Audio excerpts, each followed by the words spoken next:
ಈಗ ನಾವು ದೀರ್ಘ ಭಾಗಾಕಾರ ವಿಧಾನದಿಂದ ಭಾಗಲಬ್ಧ ಕಂಡುಹಿಡಿಯುವುದನ್ನು ನೋಡೋಣ. ಇದನ್ನು ನಾವು ಆಂಗ್ಲ ಭಾಷೆಯಲ್ಲಿ ಲಾಂಗ್ ಡಿವಿಷನ್ ಮೆಥಡ್ ಅಂತ ಕರೀತೀವಿ. ಉದಾಹರಣೆಗೆ 9,216 72ರಿಂದ ಭಾಗಿಸುವಂಥದ್ದನ್ನು ದೀರ್ಘ ವಿಧಾನದಿಂದ ಮಾಡುವಂಥದ್ದನ್ನು ನೋಡೋಣ. ನಿಮಗೆ ಗೊತ್ತಿರುವ ಹಾಗೆ 72ನ್ನ ವಾಚಕ ಅಂತ ಕರಿತೀವಿ. ಇಂಗ್ಲೀಷಲ್ಲಿ ಇದನ್ನು ಡಿವೈಸರ್ ಅಂತ ಕರಿತೀವಿ. ಭಾಷೆಯಲ್ಲೂ ಹೋಗ್ತೇವೋ ಇದನ್ನು ನಾವು ಭಾಗ್ಯ ಅಂತ ಕರಿತೇವೆ. ಆಂಗ್ಲ ಭಾಷೆಯಲ್ಲಿ ಡಿವಿಡೆಂಡ್ ಅಂತ ಕರಿತೀವಿ. 9,216 ಭಾಗಾಕಾರ ವಿಧಾನದಲ್ಲಿ ಮೊದಲಿಗೆ ಬರ್ಕೋಬೇಕು ಅನ್ನೋದು ನಿಮ್ಮೆಲ್ಲರಿಗೂ ತಿಳಿದಿದೆ. ವಾಚಕವನ್ನು ಇಲ್ಲಿ ಬರ್ಕೊಳ್ತೇವೆ. ಮಧ್ಯಭಾಗದಲ್ಲಿ 9,216 ಭಾಜ್ಯವನ್ನು ಇಲ್ಲಿ ಬರ್ಕೊಳ್ತೇವೆ. ಸೊ ಇಲ್ಲಿ ದೊರೆಯುವಂಥದ್ದು ಇದನ್ನು ನಾವು ಭಾಗಲಬ್ಧ ಅಂತ ಕರೀತೀವಿ. ಅಂದರೆ ಇದು ಇಂಗ್ಲೀಷಲ್ಲಿ ಕೋಶೆಂಟ್. ಈಗ ಭಾಗಾಕಾರ ಮಾಡುವುದನ್ನು ನೋಡೋಣ. ಮೊದಲಿಗೆ 9 ಅಂಕಿಯನ್ನು ತಗೊಂಡು 72ರಿಂದ ಭಾಗಿಸಲು ಪ್ರಯತ್ನಿಸುತ್ತೀವಿ. 9 ಚಿಕ್ಕ ಸಂಖ್ಯೆ ಆಗಿರೋದ್ರಿಂದ 72ಗಿಂತ ಕಡಿಮೆ ಆಗಿರೋದ್ರಿಂದ ಭಾಗಿಸಲು ಅಸಾಧ್ಯ. ಆದ್ದರಿಂದ ನಾವು ಈಗ 2 ಅಂಕಿಗಳನ್ನು ಪರಿಗಣಿಸ್ತೀವಿ. ಅಂದರೆ 92ನ್ನು ತಗೊಂಡು 72ರಿಂದ ಭಾಗಿಸಿದಾಗ ಇದು ಒಂದು ಸಗಿ ಭಾಗಿಸಲ್ಪಡುತ್ತದೆ. ಅಂದರೆ 72 ಹೋಗಿ 72. ಈಗ ನಮಗೆ ಶೇಷ 20 ದೊರೆಯುವಂಥದ್ದನ್ನು ನಾವು ನೋಡ್ತೇವೆ. ಇಲ್ಲಿ 72 ಹೊಂದಿ 72, ಶೇಷ 20. ಈಗ ಮುಂದಕ್ಕೆ ಇಲ್ಲಿ ಇರ್ತಕ್ಕಂಥ ಅಂಕಿ 1ನ್ನು ಕೆಳಗೆ ಇಳಿಸ್ಕೊಂಡು 201 ಮಾಡ್ತೇವೆ. ಈ 201ನ್ನು 72ರಿಂದ ಭಾಗಿಸಿದಾಗ ಇದು 2ರಲ್ಲಿ ಭಾಗಿಸುವಂಥದ್ದನ್ನು ನೋಡ್ತೇವೆ. ಸೊ 72 × 2 144.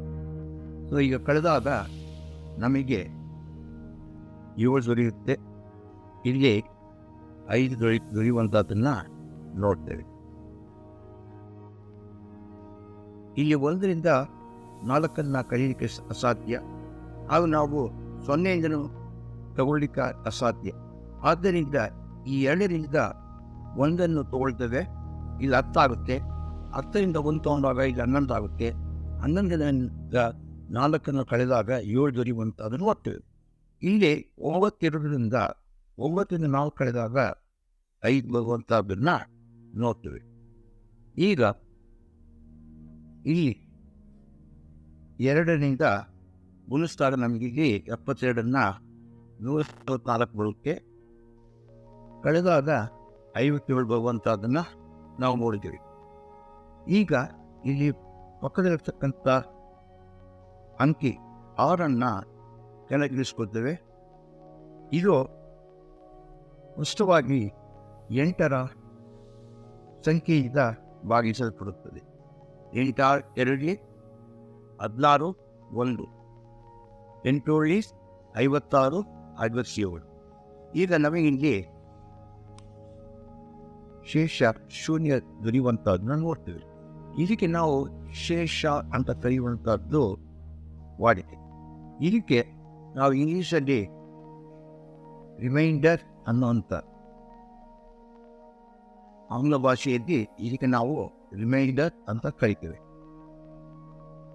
ಈ ವಿಧಾನವನ್ನು ನಾವು ದೀರ್ಘ ಭಾಗಾಕಾರ ವಿಧಾನ ಅಂತ ಕರೀತೇವೆ. ಇಂಗ್ಲೀಷಲ್ಲಿ ಲಾಂಗ್ ಡಿವಿಷನ್ ಮೆಥಡ್ ಅಂತೀವಿ. ಇದರಲ್ಲಿ ಏನು ಕ್ಲಿಷ್ಟಕರವಾದ ಭಾಗ ಅಂದರೆ ನಾವು ಹೆಚ್ಚಿನ ಮತಿಯನ್ನು ತಿಳಿದುಕೊಂಡಿರಬೇಕು. ಈಗ ನಾವು ಭಾಗಾಕಾರ ಮಾಡಬೇಕಾದಲ್ಲಿ 2 ಅಂಕಿಗಳು ಅಂದರೆ 72ರಿಂದ ಭಾಗಿಸಲ್ಪಟ್ಟಾಗ 72ರ ಮಗಿಯನ್ನು ನಾವು ಟ್ರಯಲ್ ಎರರ್ ಮೆಥಡ್ ಅದನ್ನು ಉಪಯೋಗಿಸ್ಕೊಂಡು ಸಾಧ್ಯ ಆದಷ್ಟು ಸಾಮುದಾಯಿಕವಾಗಿ ಸಮರಿಂದ ನಾವು ಭಾಗಲಬ್ಧ ಪಡೆಯುವಂಥದ್ದನ್ನು ಇಲ್ಲಿ ಕಾಣ್ತೇವೆ. ಆದರೆ ವೇದಿಕ್ ಗಣಿತದಲ್ಲಿ ಎಷ್ಟೇ ಅಂಕಿಗಳ ಒಂದು ಸಂಖ್ಯೆ ಇರಲಿ, ನಾವು ಒಂದೇ ಒಂದು ಅಂಕಿಯಿಂದ, ಅಂದರೆ ಇಲ್ಲಿ 72 ಇದ್ದಲ್ಲಿ ಮೊದಲನೆಯ ಅಂಕಿಯಿಂದ ಹೇಗೆ ನಾವು ಭಾವಿಸಲ್ಪಡ್ಬೋದನ್ನು ವೇದಿಕ್ ಗಣಿತದಲ್ಲಿ ನಾವು ಮುಂದೆ ಕಲಿಬಹುದು.